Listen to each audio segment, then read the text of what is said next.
1876, the entire nation was exhausted, following decades of violent social upheaval.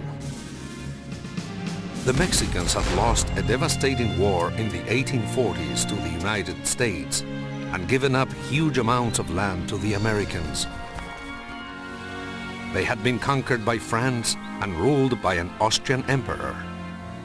By the time the French were overthrown, the country was in shambles. Transportation was terrible, communications were in sad states of disrepair. The economy was in shambles because of all of the revolts and counter-revolts. Because of the civil wars, it was impossible for Mexico to attract foreign capital. Agriculture was in a terrible situation because of the lack of the use of modern agricultural techniques. It was a country that hardly had been touched by the technological advances of the 19th century.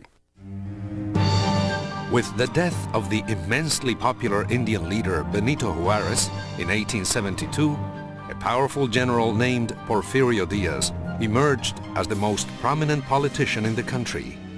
Diaz, the hero of Cinco de Mayo, believed that guiding Mexico would require a strong hand.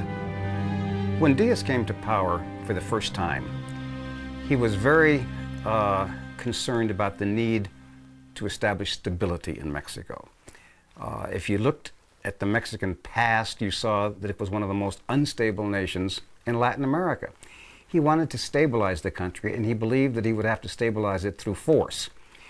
There were two prongs in his plan to stabilize Mexico by force. One was the Mexican army, which he modernized.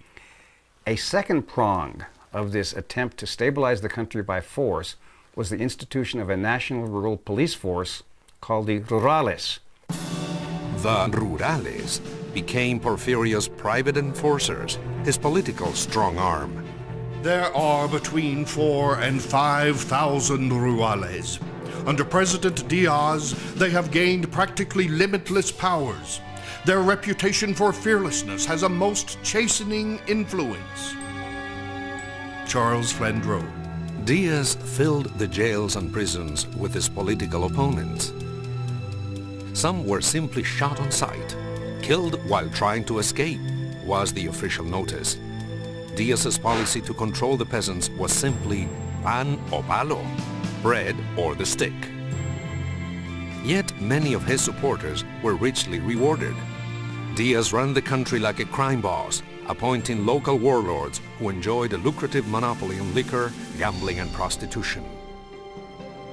It was during the Porfiriato that border towns like Nogales, Juarez and Tijuana gained reputations as dens of sin, crime and corruption. Juarez City is a sad sight. People and shapes resembling people crowded the streets.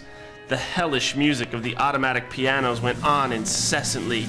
Everything smelled of mud and whiskey.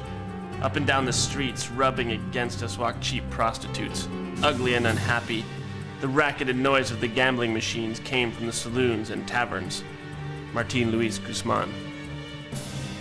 By the late 19th century and early 20th century, you started really having emerging the border towns between the United States and Mexico, Juarez and Nogales and Tijuana. And these became sordid cesspools, centers where Mexicans would try to flock into the United States, where gambling, drugs, prostitution held reign. They were kind of lawless centers. The disparity of wealth between the United States and Mexico is seen in such a dramatic fashion in those border towns.